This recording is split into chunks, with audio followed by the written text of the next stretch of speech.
আসসালামু আলাইকুম football fans. আমাদের চ্যানেলের আরও একটি নতুন ভিডিওতে আপনাদের সবাইকে স্বাগতম।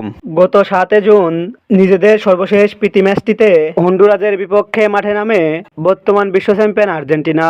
আর সেই ম্যাচটিতে লাউতারো মার্টিনেজ এবং জুলিয়ানো সিমিওনের গোলে 2-0 গোলের জয় নিয়ে মাঠ ছাড়ে আলবিসেলেস্তারা।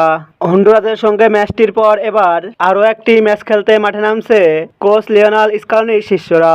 আজকের এই ভিডিওতে আলোচনা করব আর্জেন্টিনার পরবর্তী ম্যাচটি কাদের বিপক্ষে এবং ম্যাচটি ভক্তরা খুব সহজেই টিভি ও হাতে থাকা মোবাইল ফোনের মাধ্যমে ম্যাচটি লাইভ দেখতে পাবে তা নিয়ে। মূল ভিডিওটি শুরু করার আগে আপনি আমাদের চ্যানেলে প্রথমবার এসে থাকলে চ্যানেলটি সাবস্ক্রাইব করে পাশেই থাকুন।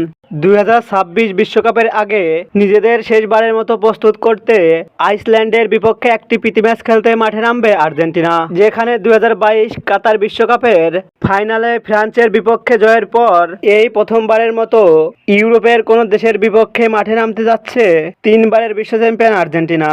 আর্জেন্টিনা বনাম আইসল্যান্ডের মধ্যকার ফিফা ফ্রেন্ডলির এই ম্যাচটি খেলা হবে যুক্তরাষ্ট্রের জর্ডান হেয়ার স্টেডিয়ামে এবং এই ম্যাচটি অনুষ্ঠিত হবে বাংলাদেশ সময় অনুযায়ী আগামীকাল 10 জুন বুধবার সকাল 7টায়। আর্জেন্টিনা বনাম আইসল্যান্ডের মধ্যকার ফিফা ফ্রেন্ডলির এই ম্যাচটি দেখার জন্য অধীর আগ্রহ নিয়ে বসে আছে এশিয়া মহাদেশের আর্জেন্টাইন ফুটবল ভক্তরা।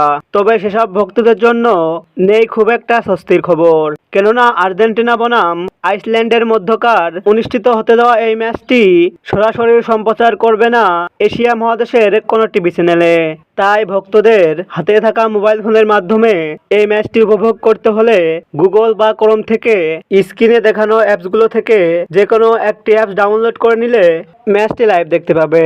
এছাড়াও ম্যাচটি শুরু হওয়ার পরে ফেসবুকের সার্চ বারে গিয়ে এই নির্দিষ্ট কিওয়ার্ডটি লিখে সার্চ করলেও ম্যাচটি সরাসরি লাইভ দেখা যাবে।